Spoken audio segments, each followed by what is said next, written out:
Hey nerds, welcome back to Read by a Redhead. If you're new here, I'm Martha, the redhead, and I don't normally look like this. So as you'll be able to tell from the title, today's video is a full spoiler-free look review for Me, My Dad and the End of the Rainbow by Benjamin Dean, which is also illustrated by Sandhya Prabhat.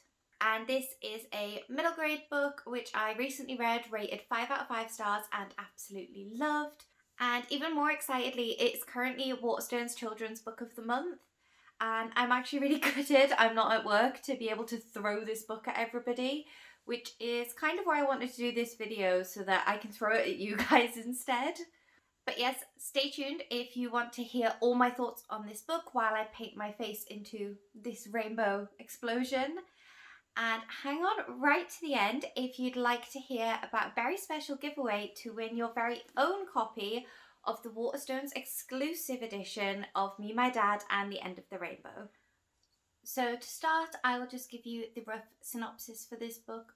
Also, I've decided I'm going to judge my spoiler level based on the interview that Benjamin Dean did on Gavin's channel, which is How to Train Your Gavin, because this book, the synopsis doesn't give away very much, but pretty much everybody knows kind of what the first twist in the book is, and it's really difficult to talk about without that. But I watched Benjamin's interview with Gav, and A, it's fantastic. You should definitely check it out. It will be in the description. And B, I'm using that to judge what I can and can't talk about. So this book follows Archie, who his parents have separated, and he is kind of doing okay with that, apart from two things. And the first thing is that they blatantly hate each other, and they're constantly like bickering and arguing, and he's finding it really difficult to deal with that.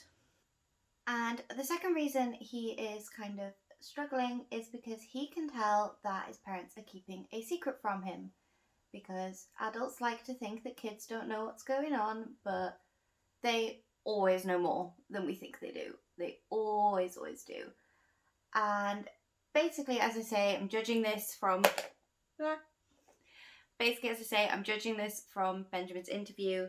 The secret that they're hiding is the fact that Archie's dad has come out as gay.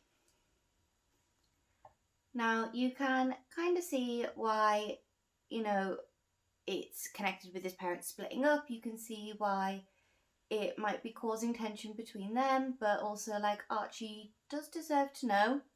It's his dad and he just wants to know that everything's okay. So this book is essentially about family. Like, that is the core of this book, is this family unit, and how this revelation about his dad's sexuality has really impacted them.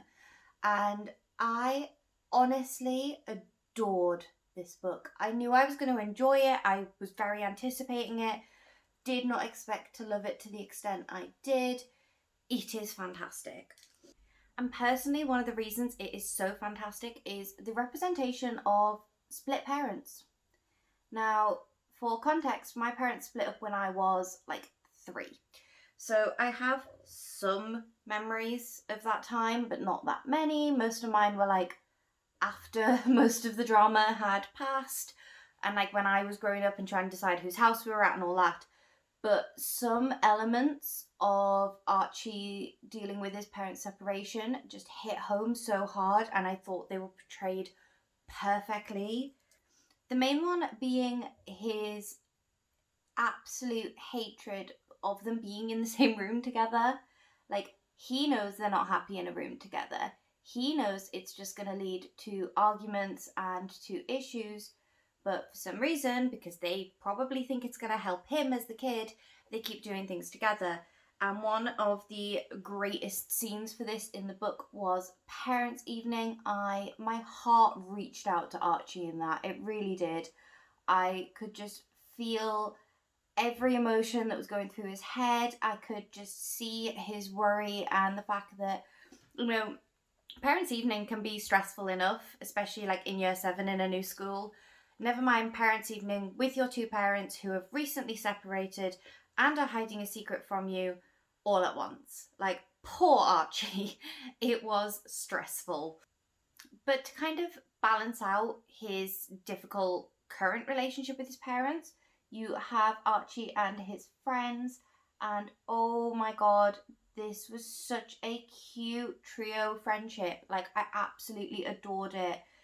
Belle is like the girl of the three of them, and she is super like dry humor, sarcastic. She is kind of the more mature one, or at least she thinks she is. And I absolutely loved her, but more than that was Seb. Like, I am an anxious human. I've been an anxious human my entire life, and my heart just reached out to that kid so much. 2 seconds, I just need to cut my crease and then I'll be back to talk about Seb. So yeah, Seb. I really, really, really loved Seb. Yes, because of the anxiety, but also because of the way his anxiety was portrayed. Sometimes I find that like child characters with anxiety can become like caricatures of what anxiety is like, or it can be very like mundane, silly things, and you kind of like laugh at them. Whereas in this, Seb was a very normal, anxious child. He worried about sensible things. Yes, he worried too much and like was afraid of ridiculous things at times, but they came from logic. They came from like things he'd heard from adults, things he'd heard from other people. He's obviously a very susceptible kid who like takes in what people say to him and believes them and turns that into anxiety. And I just absolutely loved the representation with him, because I think showing kids that if you are a Seb, it's fine. Like, Seb was still fantastic. Also, Benjamin Dean, me and you need to have a word about what you did to my Seb, because my anxiety went through the roof. I was like genuinely having slight heart palpitations and panicking when this thing happened to Seb, and like, oh, it was so stressful and I felt so bad for this fictional kid. But yeah, however much I need to have words with you, Benjamin Dean, about that, I do think Seb is probably my favourite character in the book. Quick break for eyeliner, mascara, and then I will be back for some more thoughts and to attempt these rainbow drops on my face. Right, I am back. I just put on some black eyeliner, neatened up the bottom, put mascara on. But now I am going to attempt to put these really cute little drops on my face. They have a lot of detail in the cover. So on the cover you can see there's like a little detail in the rainbow drops, and that's because the underneath is this beautiful illustration by Sandhya Prabhat, and they're basically like shown through. But I'm not able to do this level of detail, so I'm just going to be doing plain coloured drops. So as well as the authenticity with Seb's anxiety, something else I really, really loved to see in this book was the way it spoke about racism. And it isn't like one of the main themes of the book, although Archie is black, his dad is black, and that is part of who they are. It isn't a theme that is brought up very often. However, there is one particular moment where there is a discussion about the racism that Archie's parents faced, because Archie's dad is black but his mum is white and comes from a very white family. And that discussion was so well handled, and I thought it was so well done. It made it really simple for middle grade readers to understand. It also made it really simple for middle grade readers to see that that's wrong and that racism is bad, and it very much like, it really made quite a complex topic seem really simple and really honest, and I really admired how it dealt with that. I thought it was fantastic and something I kind of hadn't expected when going into the book. So as well as the excellent like representations within the book, one of the things that really, really stood out to me when reading was Archie's voice. Like, so the book is told from Archie's point of view, and he's literally speaking to you, the reader. And those types of books can be a bit hit and miss, and this was an absolute hit. Archie, to me, felt like a kid. Like, if you'd have told me that this was an actual kid's, like, diaries transcribed, I would not have been shocked. I just thought it was so well done, and his voice was just so authentic. And there's just loads of little things. So, for example, there's like this internal monologue about how why do parents pat? Why do parents like to pat kids on the head? Don't they realise we hate it and it's really patronising? Why am I saying we? I'm a 23-year-old woman. They hate it and it's really patronising. And just little moments like that where real, genuine kid thoughts come through were just so authentic and really emphasised Archie and his personality. So I've just done a couple more of these. I'm using 2 different eyeliner palettes to try and get a little bit of dimension, because as I say, I can't do many illustrations, but I can put some colours together. So that is pretty much everything about this book I want to mention. However, there is one important detail. Now, this is, again, borderline spoilery, but Benjamin Dean's talked about it a lot, so I'm going to class it as okay. And that is pride. And oh my god, I really, really, really did not expect to have the reactions to reading about pride that I did. So yeah, pride it's featured in this book. And again, I don't want to spoil it too badly because I really, really, really want everyone to go read this book. It is amazing. But yeah, pride is a big part of this book for very, very good reason. And oh, it made me miss pride so much. Like, I hadn't even really considered in 2020 that pride had been taken away from us. It was just another thing that we didn't get to do and didn't really get to celebrate. But reading about it in this book, and in particular, there is a scene where they are researching pride, and I just burst into tears. I honestly was just sat there, middle of the night, reading this book, curled up in bed with my cat, and was suddenly sobbing because it reminded me of the joy of pride. And like, I have never really done pride in like the stereotypical walk the parade or like stand and watch the parade and then go get drunk and party way. Like, I've never really had that because in my adult years being out, I've always been at work.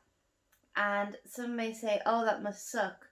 No, it's one of my absolute favourite days of working in the entire year, especially at Waterstones. Like, our shop is very, very queer. Very. We worked it out, and I think in my first proper summer there, a third of our booksellers were openly queer. Like, that's a lot.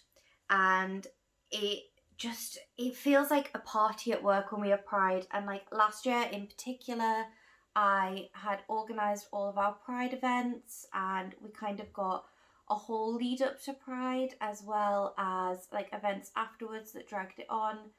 And also pride itself, me and my colleague Sam, Samosaurus Rex on Twitter, were both in, and like, I sat behind the till and painted rainbows on his face at like 9 o'clock in the morning, and it was fantastic. Our manager even let us like go and stand outside to watch some of the parade because the shop was dead as everyone was outside celebrating, and we were both due on lunch in like 20 minutes, so she was like, just go enjoy yourselves. And it was honestly fantastic. And one of my favourite parts of Pride that was very much touched on in this book is the family aspect. It's the kids that come into the basement with their parents, and we see kids as young as babies with like little rainbow headbands, or the young teenagers with their parents who've blatantly like just come out, and their parents are like, so what is it you want a book about? Lesbians? Okay. Like, it's so sweet, and it really is it shows community in a way that I don't think any other celebration does. But also, I loved how this book acknowledged that Pride started as a protest. Pride is a protest. It still is to this day. And I loved how that was part of it. I loved how there was a Marsha P. Johnson quote, and it was really relevant. And I just think, showing kids that Pride, yes, it is fun and it is big and it's extravagant and a bit ridiculous. But it exists for a reason, and it has history and meaning to it.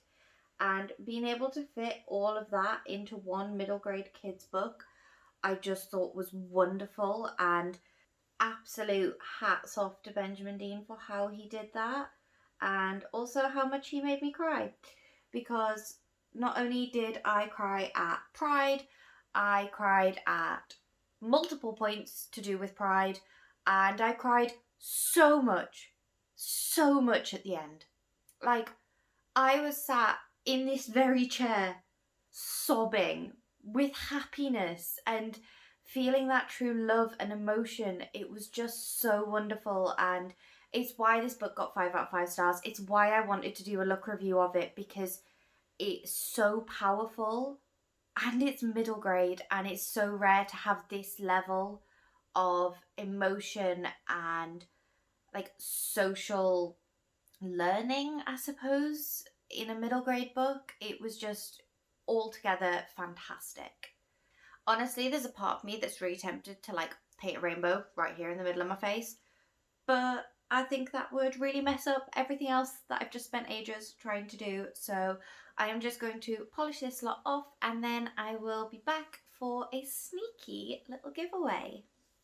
So yes, I'm looking a little bit mad with my rainbow raindrops on my face, but I just really wanted to talk about this book and how impactful and joyful and heartfelt it is.